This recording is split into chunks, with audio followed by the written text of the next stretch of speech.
Hello, ladies and gentlemen. My name is Sam Elliott64, and welcome back to the RoboCast. I'm joined alongside Steve the American Killjoy.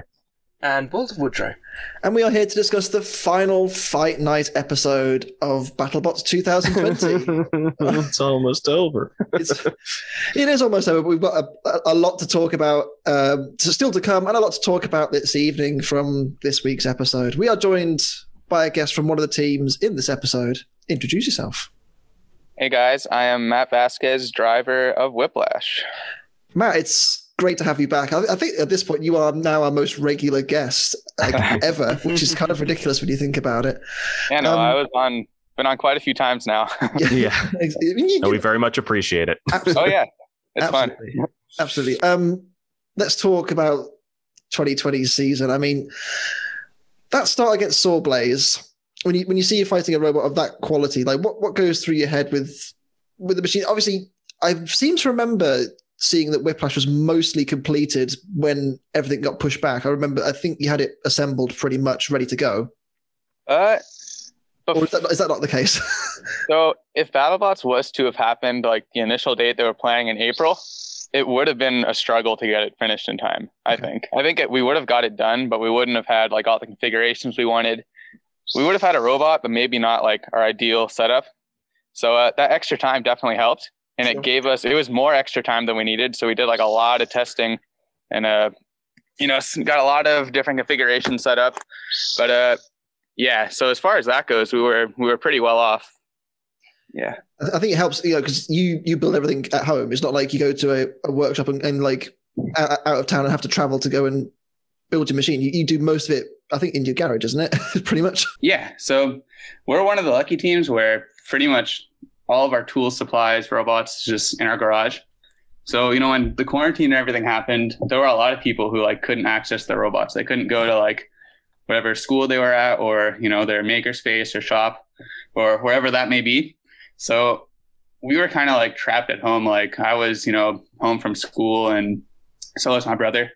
So it kind of worked towards our advantage. We had a lot of extra time because we had more time. Like the event got postponed and we had more free time to work on the robot since you're not supposed to be doing anything else. Anyway. There wasn't much else you could be doing, so you might as well do something productive. Exactly. So we kind of took that into consideration and just put all of our extra time into the robot. And it certainly shows it. Like for me, I think Whiplash this season has been very so smooth out of the box. I mean, we'll talk about the fight with SawBlaze a little bit first because things didn't quite go to plan in that fight. It was I mean, SawBlaze has kind of exploited your ground clearance. I understood what you were going for with the top armor being thicker and having like the flat fronts just to kind of have some protection there. But was there a part of you that wanted to play the ground game, or did you think there was just no way you're going to be able to get under SawBlaze? A little part of me wanted to play the ground game. I was more concerned about being, hit on top, which ended up happening anyway. But a big part of that strategy is that it was kind of an experimental strategy. It's basically what we used against Huge last season. So when you're in the fight card rounds, that's the time to try the experimental stuff. Sure. Because we knew if we have a good loss or a bad loss to SawBlaze, he's like one of our worst case scenario opponents. So we know that the odds are we'll get robots that we can beat in the next, round or two. So the fight card rounds, at least my way of looking at it was that's the time to experiment and try something that you wouldn't maybe try in the bracket. Because if it works, that's great. You have like a new, strategy up your sleeve. But if it doesn't work, you still have a chance, make it into the tournament. Yeah. Especially how it was your first fight as well. So you did have time to recover, which you did against Gruff. Yeah. Which we spoke with, I think was it Will Bales that episode? I think it was, wasn't it? We spoke with, and we basically said to him, like, it was just driving excellence. Like the last kind of 30 seconds where Gruff's in that corner, you did not give them an inch. It was, I've never seen anything. The only thing I could really describe it was the way you fought against Bronco, like the way you just didn't give them like an inch to breathe. You were on them the whole time. And okay, yes, there were times where Gruff came back into the fight, but like for the most part, it was just one-way traffic. It was so impressive. It's funny you say that because during the fight, like I was thinking to myself, I'm like, this feels exactly like fighting Bronco did. You see, this is why people, we know what we're talking about, obviously. Yeah, go on. Sorry. Yeah, it was really the same thing. They're sort of a longer robot. They kind of have a little bit of trouble turning as quick as we can. And we were really just able to get underneath them from any part of the robot. Like they have those forks, but they weren't exactly like ground scraping. So like those little spring-loaded wedges we put on the front were like perfect. Like even if you did lift them, they just kind of like flop upwards and come back down, and you couldn't like get a good grab on us. So that was very different from the SawBlaze fight, where our strategy actually worked like exactly how we wanted it to against Gruff. So, and over the course of the event, we kind of see that Gruff doesn't really bend their forks back into shape. They just kind of leave them as they are. So I don't know if that's works against them, but I mean, you could look at their fight against Extinguisher and make with that what you will. But absolutely. And obviously, the most important question, something that we couldn't decipher at the start of the season, is Whiplash smaller or is the disc bigger? So to answer like a caricature of itself, right? It kind of is. It's so the chassis of the robot is, it's a brand new build, but it's basically identical to the 2019 chassis. So there's like a couple little changes, but it's pretty much the same. So the wheels are smaller. We had 10-inch wheel carefrees before. Now we're running 8-inch Brazilian wheels, the Black Dragon wheels. And the disc used to be 2 inches thick and about 11.5 inches in diameter. And now it's 1 inch thick and 14 inches. So like we kind of changed the proportions of everything, kind of like based on, I guess, our past fights. And we all thought like a lower center of gravity would be better with the smaller wheels. And we figured we can use some more tip speed. So making the disc a little bit bigger in diameter definitely helped with that. But I was to cause a bit more damage, like especially against Gruff. Gruff we've never seen damaged properly, really. And then you fought them and kind of peel up the bottom, and obviously I know the bottom of Gruff isn't the strongest part of the machine, but it's, and even against SawBlaze you were taking chunks out the top as well. Yeah, no, I think the new disc was definitely we could thank the new disc for that. It's having a little bit higher tip speed and having a thinner disc, because it was like a smaller point of contact. So that's like more pressure wherever we're hitting. So it definitely worked out for us. Absolutely. Yeah. Although we're not going to talk about your fight with Valkyrie for quite a while, so we'll get to that a little bit later on. But we start with for the 10th episode of BattleBots 2020 between Hydra and Uppercut. Hydra, of course, the big villains of the series, as it's kind of panned out. Really, they've ruffled a few feathers. I think that's fair to say. This was them back to their best, though. Like as much as we can, bag on their tactics against Huge, I think the tactics were great. It's just the sideshow. Aside from that, they did not. They got hit twice. Was it by Uppercut the whole fight? It was very impressive, and Jake was driving very well in this fight. Yeah. He was driving really well. We could say he was driving really well in that Huge fight too, but we won't touch on that. That's what I mean. But you can give him all the credit in the world for that fight. That was exceptional. But this fight, it was a driving exhibition. He had the ground game completely under control. However, once again, we have this Waiachi fascination with getting too low to the ground. And the ground is uneven. I hear people talk about how, the floor isn't flat. The floor isn't flat. This conversation needs to stop. It's meant to be slightly off to break the ground game up. They have these things called like with the little whack-a-moles to break up the ground game. It's there for a reason to prevent you from box rushing anybody. However, I've gotten to the point of not liking why there's a seam in one of the squares of all the places to put it. Why would you put it in one of the starting squares? It's a challenging that's besides the point. I do feel like the arena itself has seen a little bit of damage, just enough to cause an issue to something as low as Hydra, and we saw it a bit with Uppercut as well, just bouncing off the floor a couple of times. There was one moment where Hydra sort of got boxed in by the arena, and it couldn't go anywhere, which I found kind of ironic after its last fight. But it was definitely a dominant performance from Hydra. Uppercut, they had similar issues to what Lockjaw has in the past in getting stuck in the kill source slots a couple of times with their forks.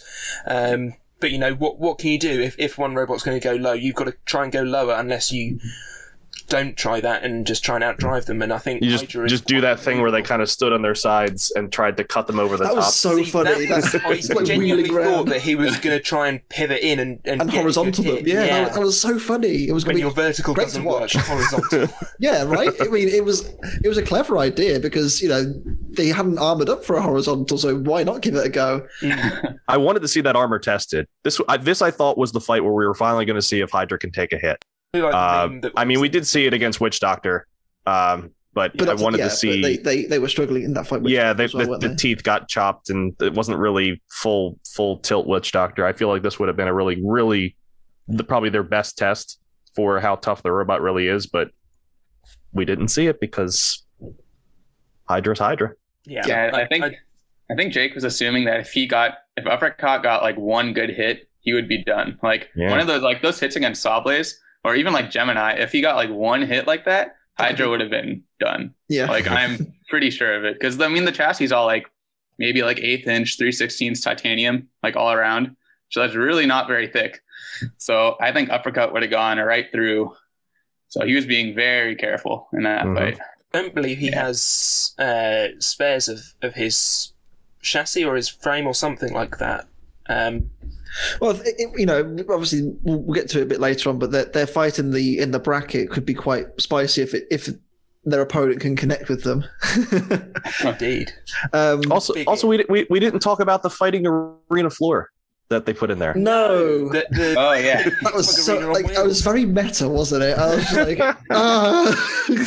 they've become self-aware. Yeah. One thing I will say, I think the reason why Uppercut really struggled in this fight is because their amazing spin-up time, which we noticed against SawBlaze, that was kind of missing. I think they had damage to one of them. I think they have two motors, one to kind of give them that amazing instant speed, like spin-up time, and then one to keep it where it needs to be. Mm-hmm. I think that first motor had some kind of damage to it. I'm sure someone can correct me if I'm wrong in the comments. But one of their belts looked slack. Yeah, there's it wasn't a couple quite of where it where should be, was you it? can see it popping out the top, and you think, oh, that shouldn't be there. I mean, yeah. I don't know for sure like what was up, but I know a lot of the time when you're spinning up like if you have a big brushless weapon system like that, sometimes it takes like a little bit of finesse with the stick to like get it to spin up right. You got to start like really slow, then kind of ramp it up. And when you get thrown in the air like that and land, like that's just going to like throw off your mind completely. Yeah. And then, so it could have just been like a mental thing just from getting thrown like that. A little bit of panic there. But I think Hydra was just too low and, too consistent. Yeah. Credit to Hydra. They absolutely bullied Uppercut, and it went to 3 minutes, which that's all you can ask for really, but it just couldn't quite finish off. Neither could finish off the other really, which is a testament to how good both of them are. Huh. Yeah.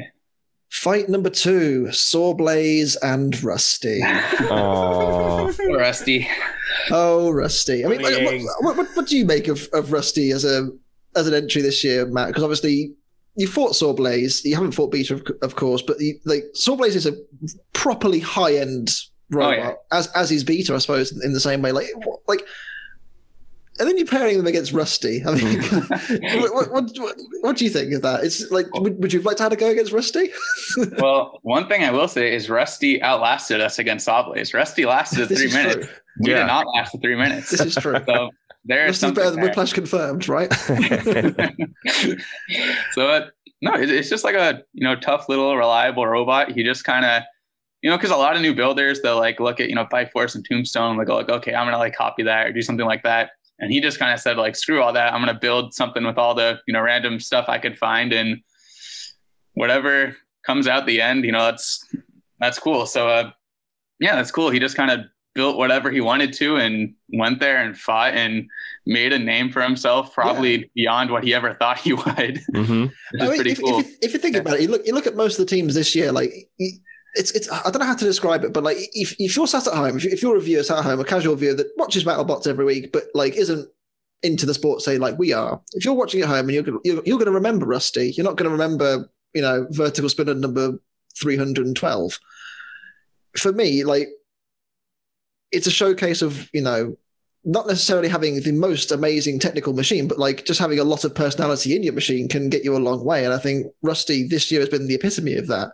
Rusty has taken off in a way that I don't think anybody was truly expecting. The cult following that Rusty has gained across all of the meme groups and the entire fandom itself, I think there isn't. Well, there might be a single person who doesn't like Rusty, but they're wrong. Rusty for me is the true embodiment of a true sort of. It's what Robot Wars was trying to instill back in the classic era. It's a true sort of garage build almost that. It is parts thrown together and this bit will fit with this bit. The fact that it's brushless, I think, surprised a lot of people. And just Dave Eaton just brings such a personality, and he is such a... He just seems so pleased to be there. Yeah. Like, I think that's the thing as well. Like, he probably was not going to be doing much and thought, this might be a great year to do this because obviously there's not going to be many competitors going because of, the pandemic and what have you. Mm-hmm. And he took advantage of that. He was confirmed in before the pandemic was even a thing. He was one of the teams who were confirmed before, and we were like, "What is this?" Yeah, right, fair enough. But yeah, no, I think the pandemic has helped him a lot in building such a big name. I don't think he and Rusty would have had as much screen time had A, he not been as entertaining as he is, and B, had Rusty sort of not grown as a massive following. With a smaller field, you're going to look at some of the more, maybe not joke robots, because I don't think Rusty is a joke robot, but the more unconventional robots. Makes me interested to see what happens if he comes back. What would a Rusty 2.0 look like from here? I think for me, I want to see a wider base of it. Almost, I feel like it is very tall and thin. He's a skinny boy. So if he has sort of more surface area on the ground, he might not go over as easily. Yeah, he's got the Chomp 2.0 issue where he tips over. Not as bad. But I mean, it also has the Walker. Interesting. It also has the excellent self-writing that Chomp season 2 had, the arms that pivot it over. Well, don't they have doesn't he have the little things that like pop out like Exterminator too? I think I've seen those too. Possibly. I'm not sure Rusty does. Answers in the comments. I thought I've seen them. They're basically like last year's Chomp if it was built in a bottle. That's pretty much. So it does have the pistons at the ears then. Okay. As for SawBlaze, I mean, it won the fight. I mean, it dominated. Yeah. I think Jameson goes into this fight saying, I'm going to make this go the full 3 minutes, make it as entertaining as possible, because I don't think I can lose this fight. It was his fight to lose. Yeah. And if he lost this fight, this would have hurt his seating terrible. If he had have lost it, I think there's an argument to say that SawBlaze shouldn't get in the bracket, but the bracket? Who knows? Right. This is like a sorry we gave you uppercut fight. Yeah. Pretty much. It does seem that way a little bit. Credit to the team as well for getting SawBlaze back together after that beating that it did take. It was looking a bit of a mess, and it looked very good in this fight. Oh yeah. Fight 3 is Tantrum and Gamma 9. Gamma 9, I haven't seen since that really good showing against Chomp, and to be fair, had a pretty good showing against Tantrum as well. Like Tantrum took their time to beat them, but eventually they did do. The quality of Tantrum paid off, and I think we've really started to see Tantrum come into its own now. Yeah. Like that punching weapon. We're starting to see the boxing champion come through a little bit. Yeah. I think this is really similar to how they fought in China. Like this is very much what you would expect now. It's very knowing peculiar to see boxing champion in China do reasonably well and do what they wanted to, and then Tantrum comes back and it's still struggling to do it to start with. But yeah, this fight was really the spin up and punch that we all know and wanted and love.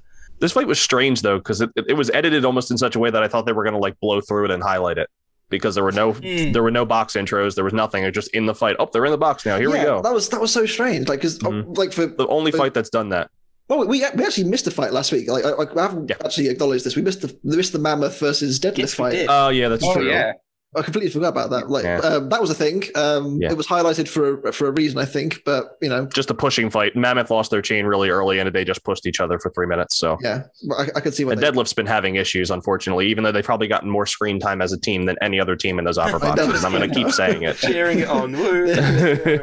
Oh dear. Just to remind you they're there. Yeah, back to Tantrum and Gamma 9, if I may. I think Tantrum this year, like they've quietly got under the radar because they only lost their first fight, in my opinion, because they ran out of juice. They literally ran out of play. Aaron says that at the end too. He's like, "Well, we really didn't lose that first fight. We kind of beat ourselves." Yeah. They just didn't win it. It's true. And that's another thing where there's like strength of schedule and like how your fight went really goes into like your placement in the tournament.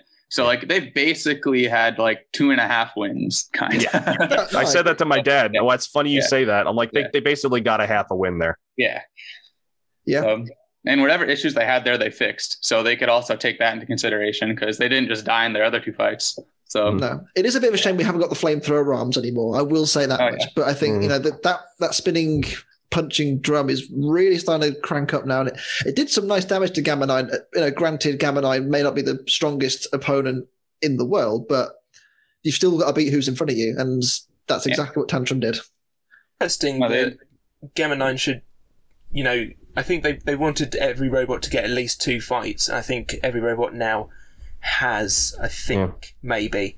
I wonder if Gamma 9 has another basement fight we haven't seen, if they had a third. Possibly. Who knows?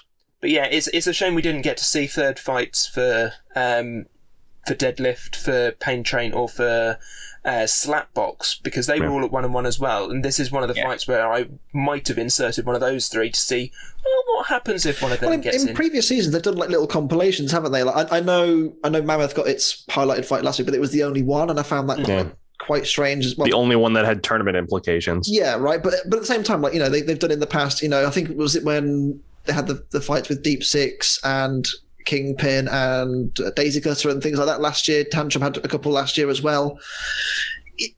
I don't know why they didn't include it. I can see why, especially in this episode, because it was quite packed. But like in an episode where there are a few shorter fights and they only have 7 fights in the episode, they could have put more in. But I think this might be why that they shortened this fight to earn time to make the 32 reveal at the end of the episode. Something a bit more. And I guess stepping in more fights just kind of muddies it up a little bit. Where like there's fights that really didn't have and fights that really didn't have a bearing on bracket placement really. Like you knew who was getting in. Like when you see that Mammoth Deadlift fight and Mammoth wins that fight, I kind of knew from that point that Mammoth was going to at least get up a spot somewhere. Absolutely.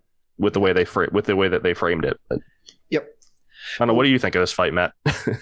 I think it was a good fight for Tantrum just to show like how well their weapon works. It was really just like a showing off fight for them, I think, because like Gamma 9 really couldn't get underneath. It was really not a good matchup for them. So I think Tantrum just really wanted to show off like we're here to be in the tournament. We want to do well here. So it was definitely a show off fight for them, I think. Absolutely. And show off they did. 2018 Tantrum. I mean, you wouldn't believe that the Tantrum team would be sort of in the bracket now. The bot that fought another robot just to see if they could flip it like a burger. Yeah, this is that robot. As they said, they're peaking at the absolute best time. This is their best fight, and going strong into the 32. It's going to be an interesting ride with Tantrum, I think. Yeah, I'm intrigued to see. It kind of just goes to show, like last year they didn't do particularly well.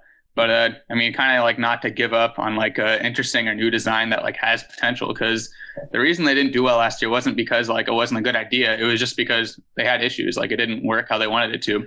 So it's taking a little bit of time to adjust the design a little bit. Yourselves. I mean, you had Splatter, way back when it didn't feature for 2 seasons, and then suddenly you've been in the top 8 for the last 2. And like really the only difference there was changing some bad drive sprockets and some chains, and then it made all the difference at Robo Games in 2017. So like sometimes it's just a tiny thing like that will make all the difference in the world. Yeah, absolutely. Yeah. Well, speaking of tiny things that make a difference, and short fights as well, I suppose, Hypershock and Endgame. It's quite funny because this is my pick to win the season, and it's Jared's pick to win the season. So this is interesting to see. Sure, Sam. Hilarious. Hypershock didn't really get going. Endgame just did not give them a second, did they? No. They used the same tactics as they did against Tombstone. They bodied them. And, like to the letter. They put them in the endgame corner. They put them in the endgame timeout spot. I think it's it's a shame because I think they were just trying to get the Shreemekh working when Endgame comes and hits them again, and just on the Shreemekh, gets stuck on the railings, and you're like, oh well, that's not coming down, is it? I remember Will saying earlier in the season, I think was it the Shreemekh guy? Was it broke their ankle or something like that? Yeah, he broke a leg and had to go to hospital instead to go into BattleBots. So it's a shame. How could he? How rude of him, honestly. Was in the pre-season. It was. There's a bit of footage, so we all sort of knew what was going to happen. I still predicted Hypershock because it felt wrong not, but I just kind of knew that its days were numbered in this fight. Yeah, it's a shame, but hey, at least we've got that cool QR code on the bottom of Hypershock. Yeah, what about that? Don't help! That. Oh, sorry. Yes. Oh. Oh dear me. I mean, for those that don't know, shall we reveal it? We won't reveal it. No. There's plenty if you can find it and scan the QR code, you deserve to know what's behind it. All I'm saying is, I hope you've got $70,000 spare. Because I don't. I'm also really disappointed that he didn't make it $69,420. That's the obvious. Come on, Will. Do you want to go halves? I mean, if we go thirds, Steve, can you keep it as we go thirds? Yeah. Matt, do you want to throw your hands up? I already missed out on the Red Devil dragon purchase. Yeah. Oh, yeah. That I wanted. You've already got a BattleBot. Why not have two? Hey, wait, what about Biforce? Someone's got to buy Biforce still. Well, this is true. This is very true. There's now three big names up for sale. It's kind of mad, isn't it? Nuts. Back to the fight. I mean, is there much point going back to the fight? I mean, Endgame won. That was Endgame did an interesting thing where they had the lance out the front, very BattleBotsy. Yeah, I like that. Yeah, I thought they were pretending to be a beetle weight or something like that. I don't know. But they did almost kill Kenny Florian. I think we need to cover this. This was that clip.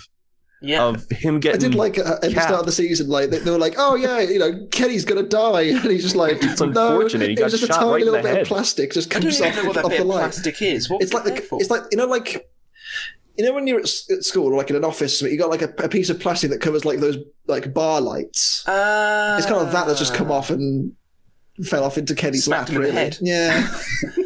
I imagine it would have been scary though, because like something's coming near you, like regardless of. I think the shock of things would have been, they flinch every time something is hit towards them. So this time, when something's hit towards them and then something falls off, it's like, it's come through. Right, yeah. But, that's the reaction. You're thinking if something hits you, something went horribly wrong. Yeah. So I'm sure when you look at his face at the end there, he's like, oh my God, what just happened? I hope that he sent the Endgame team his dry cleaning bill. That's all I'll say. Yeah, I mean, Endgame... Matt, I mean, what a machine! Talk us through that as well, because it's just such a.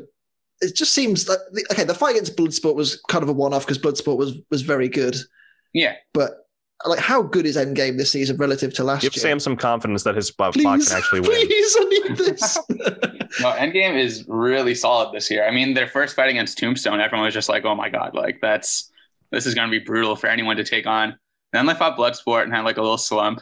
Which was, that was partly because Bloodsport was, an amazing robot, but they also had some little issues where the drive went up in smoke, and I don't remember exactly what happened, but it was something. It's something that you want to get out of the way in a fight card match and not in the tournament. Sure. So hopefully, I'm sure they fixed whatever happened in that fight. But against Hypershock, it was like Tombstone Part 2. It was just an immediate knockout. Like the ground game Endgame is playing is so good. Like those little Bite Force looking wedgelets. And then, like you said, that one long like prong sticking out the front. So, and those are all spring loaded too. Yeah. So it's like they're really trying to play that ground game, and they did an amazing job at it. Mm-hmm. I'd say the little forks just don't look as good as the big plow. They don't. No. I agree. I mean, I don't know what it is, but they seem. It just doesn't seem right. But it becomes more boxy. I feel with the nice sloped things, and they're all curves and nice shapes and things.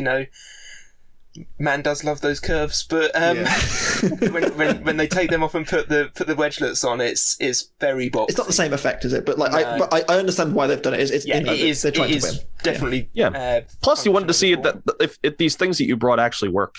That's another thing where Matt was saying, and I agree. Like you want to try as many things as in these fight night rounds as possible to see what works and doesn't. I think it's a tactic that the Scorpios team have teased that they're going to be using against against Witch Doctor in the bracket is that they have a sort of... Spoilers, Jevon, God. Sorry guys. Sorry. I mean, at this point. I know. It's sort of this spiked upright attachment that they want to try and get underneath the wheels of four-wheel drive verts. And it's an interesting tactic. I feel it's something similar to what Endgame brought in this fight. It's something just to prop them up on a little point so that they're not quite getting the full traction to really ram into them. And I think it worked well. Yeah, and like when you do that, you're always running the risk of kind of playing keep away with yourself. If you can't really get under them, like you're just going to keep them away from your weapon. But if it does work, it's very effective. It's a very effective strategy. So it just distracts them enough to like make it not an easy challenge to hit you, basically. Yeah. I mean, it could have been this thing that just didn't do anything, and that it's just it's playing the get in your head game. Like, we've got this thing to put on the robot. But teams have done that as well. Like, like when, we spoke to Matt Spurk a few weeks ago about their fight with Huge. They thought about taking the bike rack and just moving it around, sort of thing, and that kind of thing. It's just enough to, get in your opponent's head. It can offset them. At the end of the day, it is a competition. You want to win. Yeah. Let's talk about fight number 5, which was a brilliant fight between P1 and SMEEEEEEEEEEEEEEE. I mean, this was so fun. Both robots worked way better than they have all season long. P1 was doing its thing. The deadlift, the one-handed, carrying across the arena was phenomenal. And I thought they were going to the only bot he could ever do that with. Honestly, what other form factor could you have lifted something up and had it right between those two forks on that front hinge flipper? Good. We heard the word front hinge flipper on BattleBots, by the way, from the team, at least. We've waited so long. I did like as well how SMEE's wedge was kind of inverted colors because it was blue with orange text. Now it's orange with blue text. What are those stickers stuck on with? Because they just peel off. Hope. It's like an entanglement device. Part of that is I know those wedges are UH from W, and from experience, nothing sticks to UH from W. No. Yeah, nothing like, sticks to polyethylene. Nothing. Stickers not even paint. Yeah, absolutely not. Like unless you're Nicholas Cole, no paint stays on UHMW or HDPE. It's just not possible. That's not magic with his robots, though. You got to weld that stuff together if you want it to stick to itself, if nothing else. But sticking stuff to it, forget it. Yeah.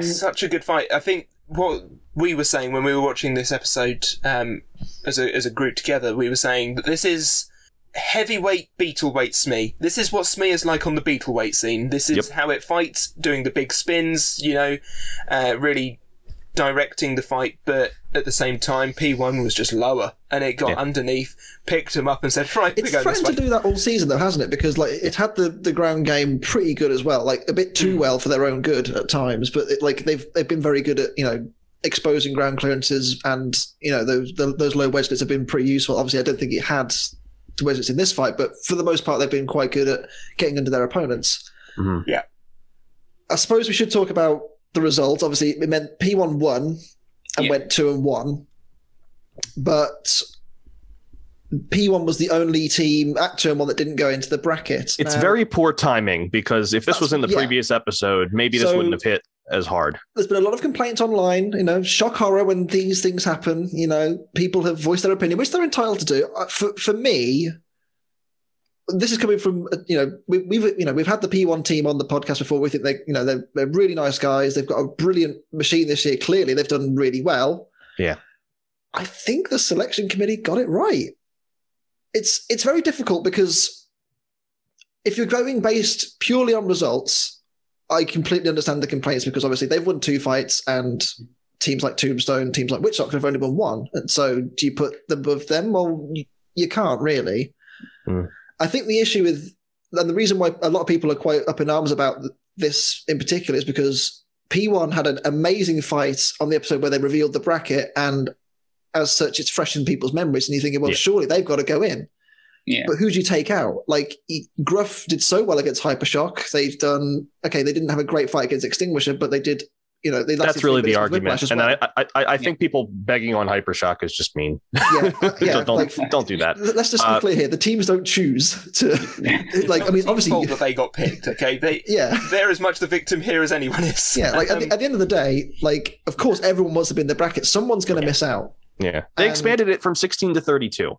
This is like, if anybody watches here watches college football, they have the college football playoff, and it's 4 teams right now. It's like, oh, we should expand it to 8. Why not 16? Why not 32? Yeah. There's always going to be people that are upset that their team didn't get in. I put a video up last night at time of recording of does the 32 suck? And to be honest, no.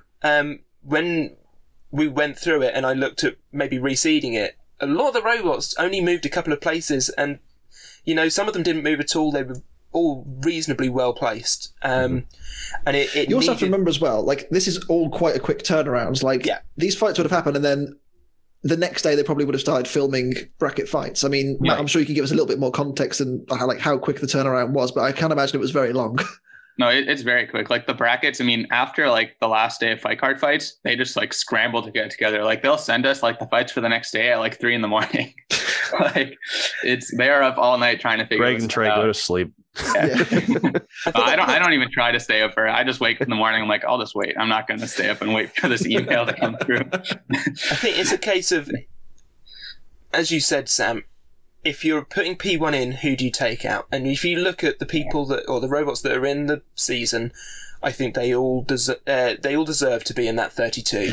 Yeah. Those that aren't in the 32, I don't think have performed quite well enough this time to get into the 32. Yeah.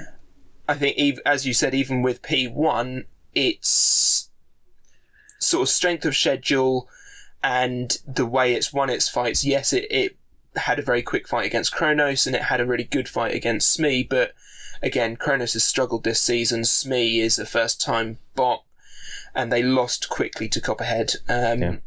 It's a shame. I think, of course, if there was a round of 33, they'd definitely get it. But it doesn't work like that, does it? Like, it doesn't. The unfortunate thing is just like P1 in its Kronos fight and its SMEEEEEEEEE fight, it did as well as it could have possibly done in both those fights. Of course. Like with the robots they were given, like maybe they weren't top tier robots, but they did as well as they could have. And then they lost to Copperhead, which Copperhead's just like insane. It's a stupid robot. like maybe had they like lasted longer against Copperhead or like got it to a judge's decision or something, they would have made it in. Which I think they would have made it in had they maybe lasted longer with Copperhead. But it's just kind of a little bit unlucky, and they kind of drew this short stick with this one. Also, remember that both Gruff and Hypershock, who are the two main ones that everybody is talking about, why are they there? Both of those robots had 2 main events. Yeah. They had one, so Gruff had one against yourself, and one against Hypershock. And one against Hypershock. And then if you look at international broadcast, their fight against Endgame in this episode and Mammoth will be broadcast, and the Mammoth one will be broadcast as international main events. So, it's tough because, as we said, like, no one wants to be eliminated, and, being so, like, as good as P1 has been this season, like, of course they're going to be gutted, but someone has to miss out. Like it's like if we remember back to when Duck didn't beat Bombshell in the Rumble. Yep. Like it's exactly the same. Like Duck won the fight, but because it didn't do the damage, Bombshell won. It's that easy. Like you can't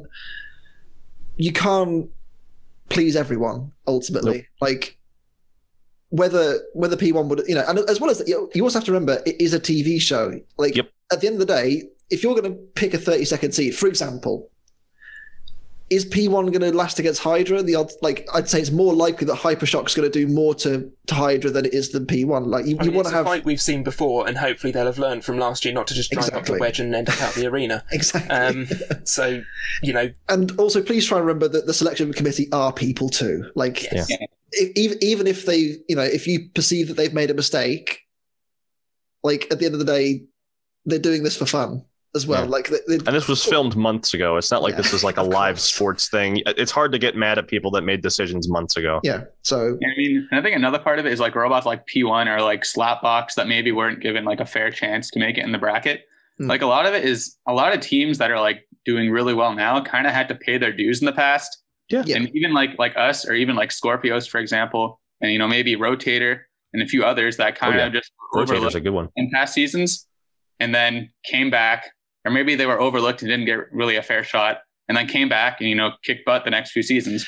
So, I'm sure P1 like next season. Like I mean, let's face it, this is given loads of fodder for potential fights next year. P1 versus Hypershock. I want to see that. I mean, And I guarantee the selection committee, when they see 100%. P1 next year, they're going to be like, we're not screwing them over again. No, yeah. The team are already off to a good start this year. I mean, so they competed at Norwalk Havoc with their 12-pound robot P12, and they won. They did. You know, they won the sportsman class. And I think, is it Starchild, the Beetleweight as well? Yes. Oh, yeah. Amazing damage. Fantastic. The one we couldn't remember last week, but we did kind of. We did some research. The one with huge wheels. Yeah, we did some research and we remembered. Obviously, feel free to go wild in the comments, but be respectful to everyone involved. At the end of the day, ultimately, it's a TV show about fighting robots. What are you going to do? Come on. I think there's been enough negativity about this whole thing now, and we just need to move on, get on with the round of 32, and enjoy the rest of the season. Absolutely. Can't agree more. Here.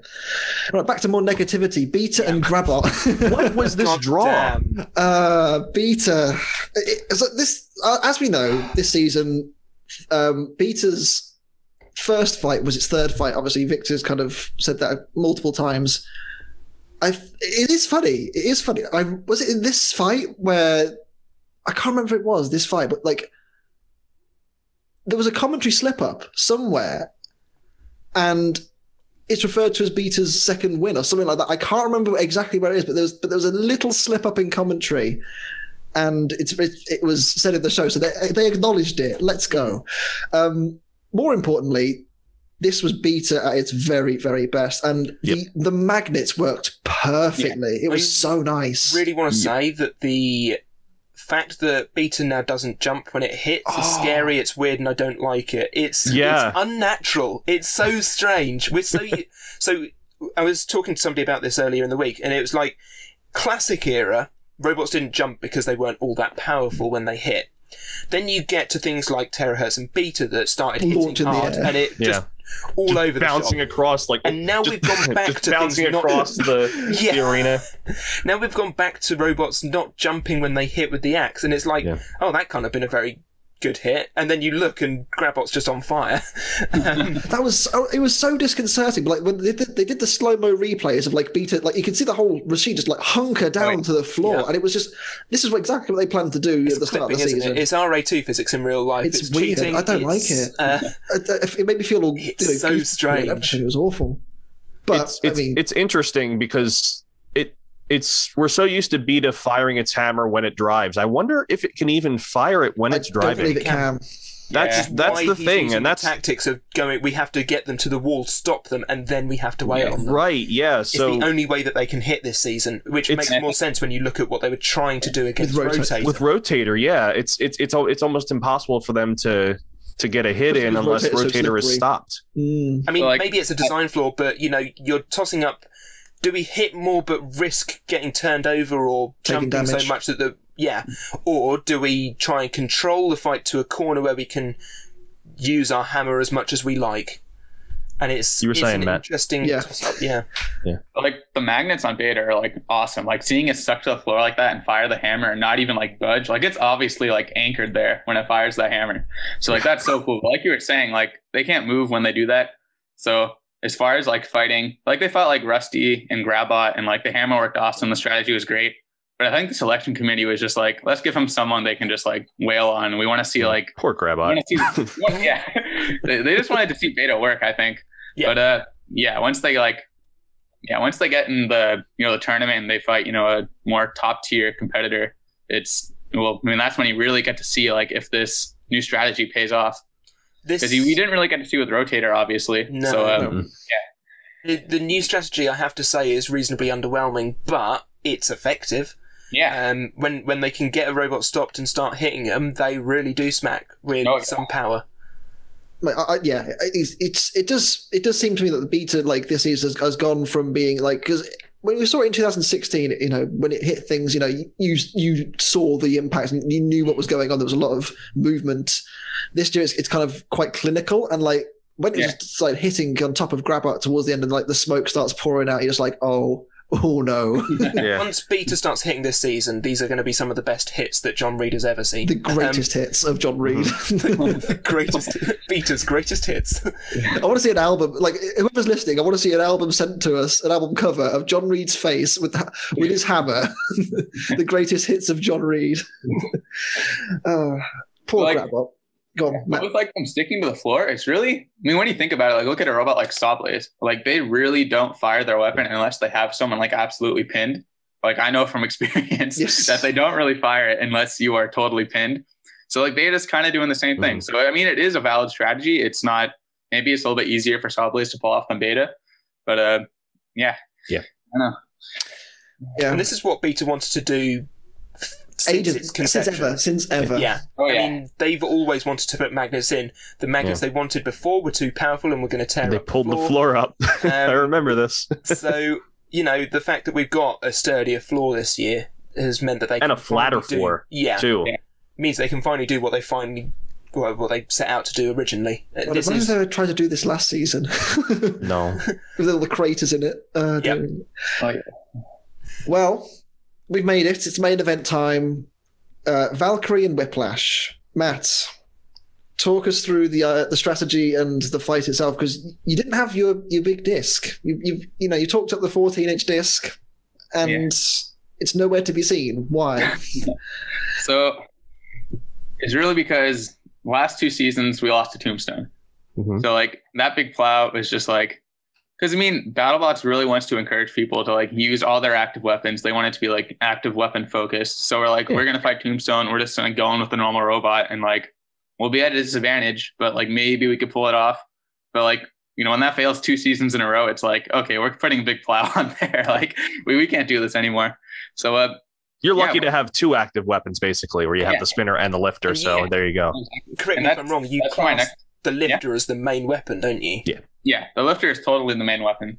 But like you were saying, how we're lucky we have 2 weapons. When we take off the disc and we pull out the motors for the spinner, that's like 35 pounds right there that can be put back into armor. So that's like a lot of extra weight we had. Because that wedge weighed something like 45 pounds. It was pretty beefy. So I wasn't really too worried about them going through it or ripping it off. So honestly, I went into this fight. I mean, we'd never used the wedge before, so I wasn't exactly sure how it would perform, other than like driving in the street and, you know, sparring with other Whiplash. But did you do that? Did you have both Whiplashes fight each other? We did have both Whiplashes fight each other. Yes. Amazing. Yeah, and we did find a couple little failure points when doing that, so it was a good thing for us to do. It's good to see in the streets, wouldn't it?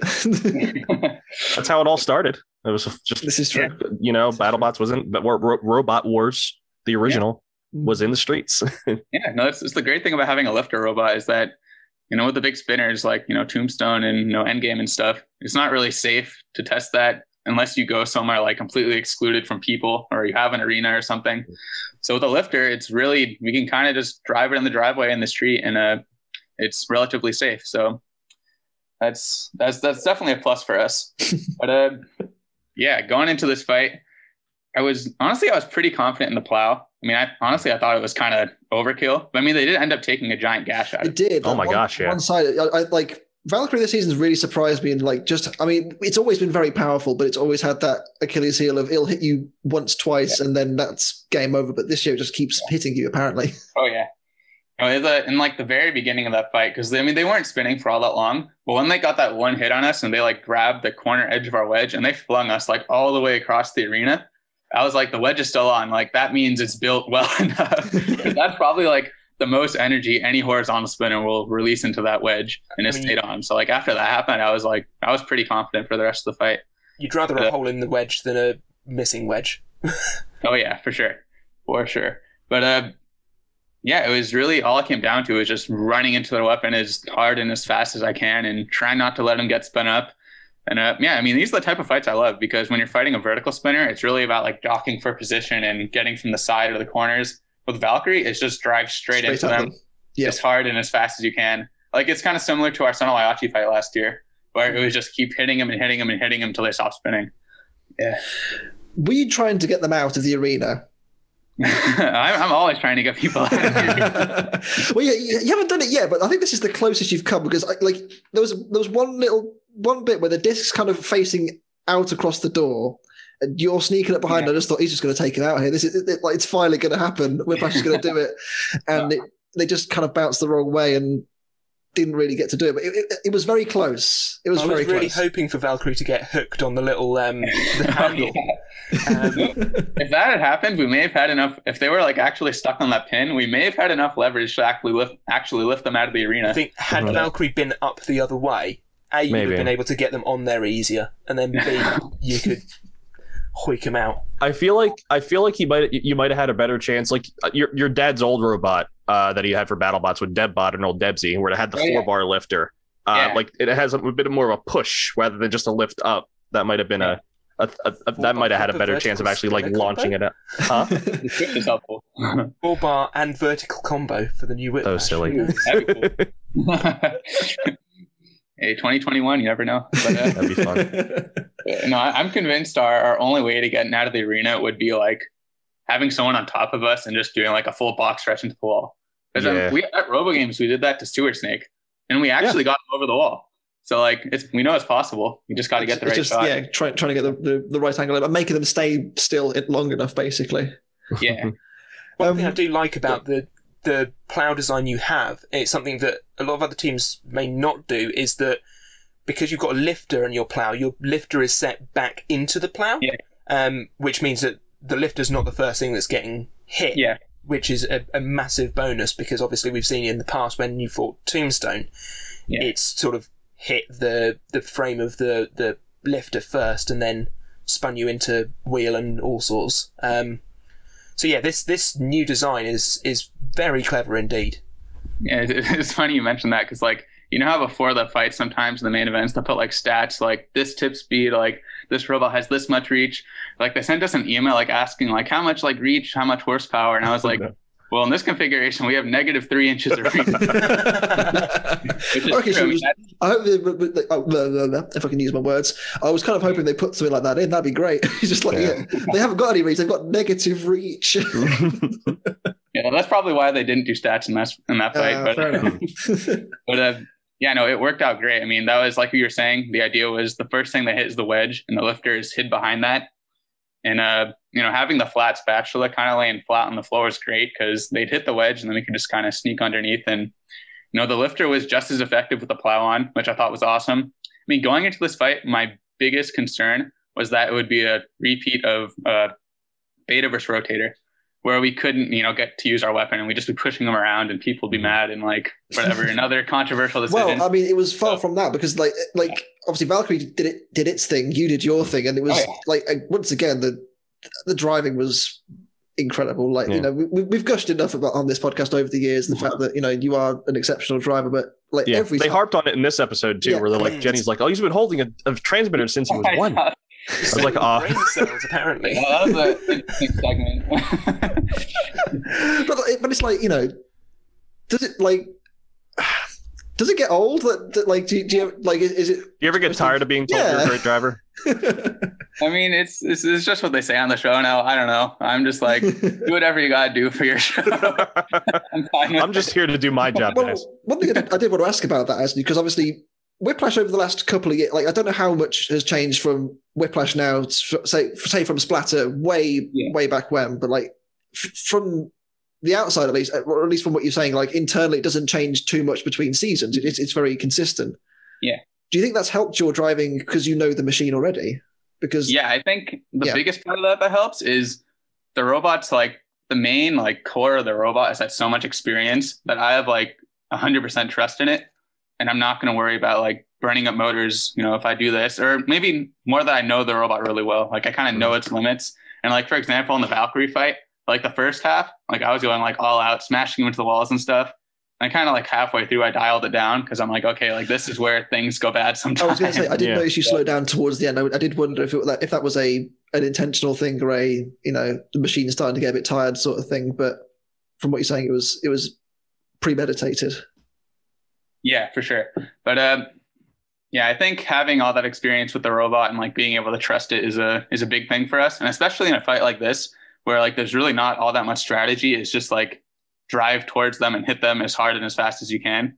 It's good to know that you can like trust the robot to survive those hits and not just crap out on you. Yeah, definitely. Is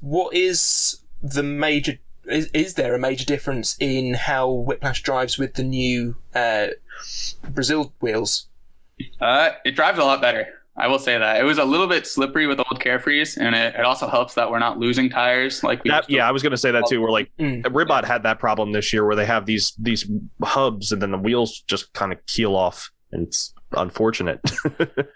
Oh yeah, for sure. No, the Carefrees are they're definitely problematic to say the least. But the Brazil tires were awesome. They were like probably one of my favorite improvements this year. Like the traction was like beautiful. Because I remember being kind of worried that like we might have too much traction and that it might kind of like hinder our steering.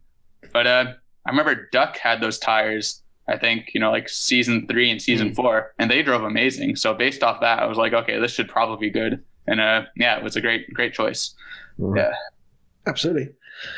Well, that brings us to the end of the Fight Night card. Obviously, we did get to see the bracket afterwards. They went through the seedings. We are actually going to do a full podcast on this today, when you're watching this or when it's uploaded. It'll actually feature on Wednesday when we're going to post it ourselves. Matt, obviously, you got Drew against Huge again. Oh, yeah. We're just talking about this. Yeah. Thoughts? I mean, Huge, obviously, very unique robot. And it's had quite a tough season by all accounts. Like, what were you concerned going in? Because obviously, they're such a unique robot, and it's so difficult to approach it. Yeah, like our fight against Huge last year was really weird because like our strategy worked great, but at the same time we had like everything possible go wrong. So like that kind of allowed us to barely edge out the win.